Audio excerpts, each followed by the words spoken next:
When Apple introduced Apple Intelligence more than 1 year ago, they showed off a whole bunch of AI features, most of which were delayed, but they were eventually released over time in future iOS updates. However, there's also something they promised that they didn't release, and something that iPhone users have been asking for years. And that question is, Siri, when are you getting smarter? Here's an answer from Wikipedia. Obviously not yet. Yes, Apple promised a smarter Siri powered by Apple Intelligence. This Siri 2.0 would be quite different than even a lot of the chatbots we use today, because this Siri would be able to be a true AI assistant, being able to access all of the data already tied to your iPhone. The new Siri would be able to understand what was on your screen, have a deeper integration between apps so it could pull data from Mail and then update your calendar automatically. It would be able to take actions in between applications, and it would be able to understand personal context in a way that a third-party service without access to your data couldn't. But they didn't give up. They delayed again and promised that this new Siri 2.0 would be available sometime this year. But then a big shock happened a few weeks ago with a joint statement from Apple and Google about how they have entered into a multi-year collaboration under which the next generation of Apple Foundation models will be based on Google's Gemini model and cloud technology to help power the future of Apple Intelligence and the more personalized Siri coming sometime this year. When I first heard that, my initial thoughts were, well, there it is. Apple has lost the AI arms race. They weren't able to build an AI model powerful enough to compete with the likes of Google and ChatGPT. And I was like, okay, this is the end of Siri. But then I kind of just realized, who cares? I mean, maybe Apple a little. I'm sure they would love to own the entire technology stack and make more money by not having to pay Google $1 billion per year, but I guess that is kind of offset by the fact that Google pays Apple like $20 billion a year to keep Google the default search engine. I think that's a topic for another video, but yes. Ultimately, I was wondering, why is this a big deal for Apple users? Because the biggest complaint for the past few years hasn't been that Apple, isn't making their own AI models. It's just been that Siri is just a really bad user experience. So looking at this from that perspective, I kind of thought, well, okay, if Apple is partnering with Google and they can truly deliver us a smarter Siri, that is good news for the users. You see, I don't think Apple was ever in a good position to compete in this AI arms race. Not only were they late to the game in predicting the success of AI chatbots, but Apple's core business model just is not set up for the mass data collection AI models need to train themselves on.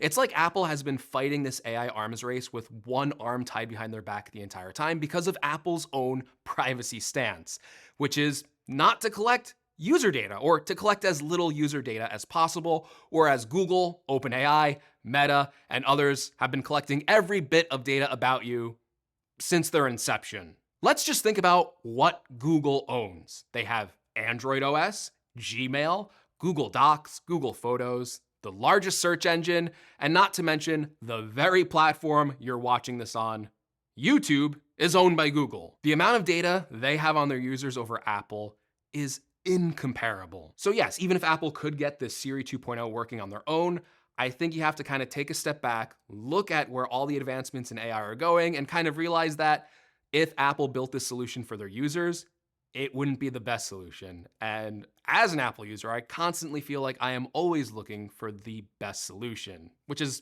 kind of how I feel about managing my money. I'm always looking for the best way to manage my money, which is why I have been using Monarch Money to manage my finances. Listen, I don't know if you're like me, but I have so many credit cards, multiple bank accounts, investments, retirement funds. Yes, I have a retirement fund. I can't do this forever. And I am on top of those things constantly. I'm checking like 10 different apps a day, trying to keep track of all of my money. And it is a huge time sink.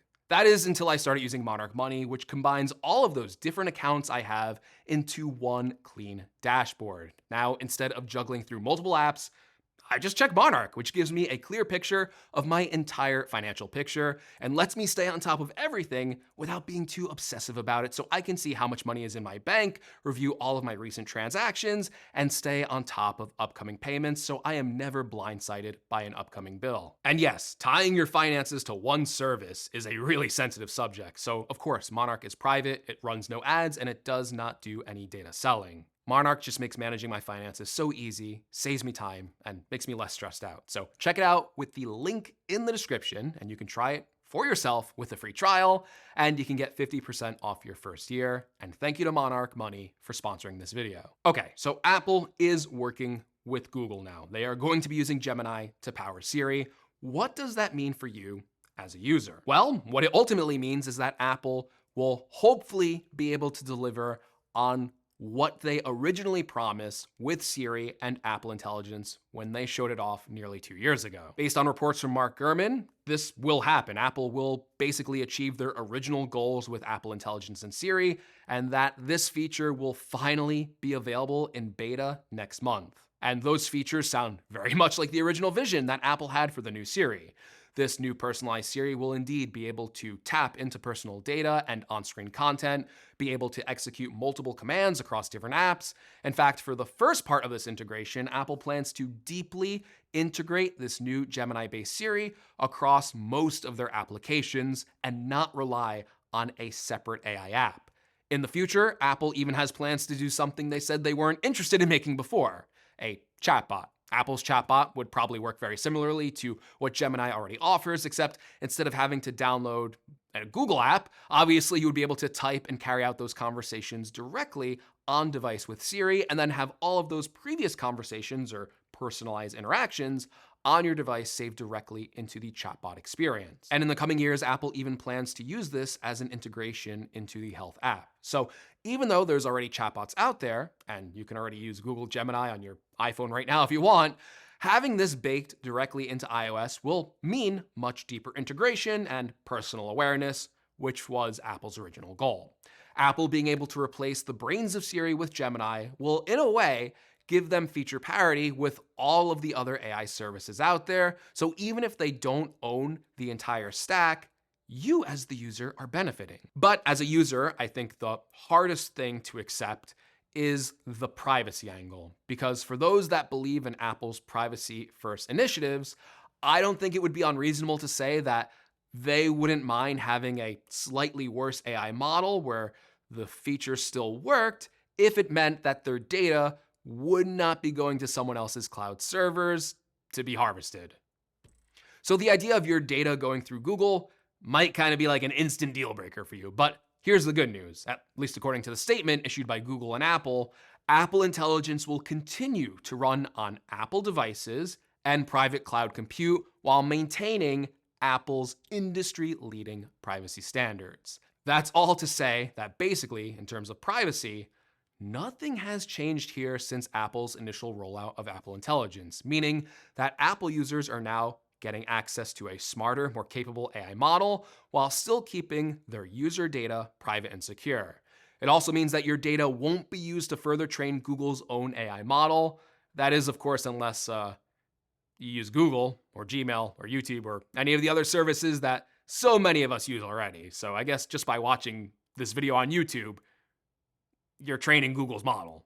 But if you're doing it through your iPhone using the new Siri, you won't be. So is this a failure of Apple's? Well, like I said before, it is a failure if they wanted to own all of this technology. Obviously, I think that is the ideal solution, because the way I like to think about it is like this. Apple has never owned the entire web experience, right? Or more specifically, they've never owned search the way that Google does. In fact, they've partnered with Google for so long now, making Google the default search engine on Apple devices. And from my perspective, Google is the best search engine. So as a user, you've been benefiting from that. You've been getting access to the best search engine by default. And I don't think Apple has to build or own every bit of technology we use. If they do from that standpoint, I think as users, we should expect that technology to be the best one out there.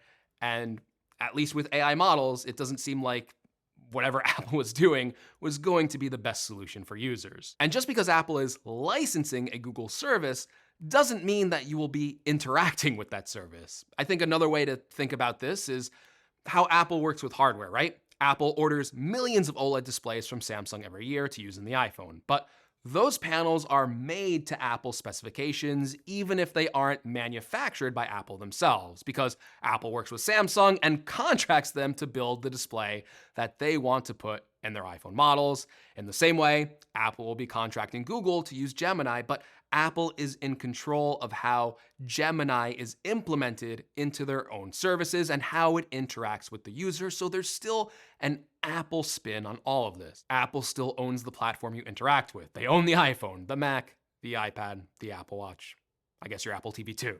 And even if they don't own every bit of technology behind the AI model, all the average user knows is that when they start using the new Siri in a few months, it is going to hopefully be much faster, be more accurate, be more capable, and be a better user experience.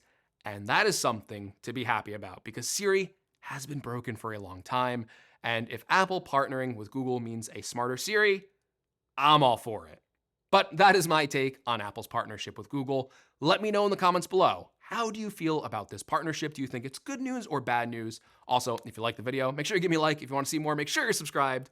And when this comes out, I guess we'll test it all together. So stay tuned and I'll catch you all in the next one.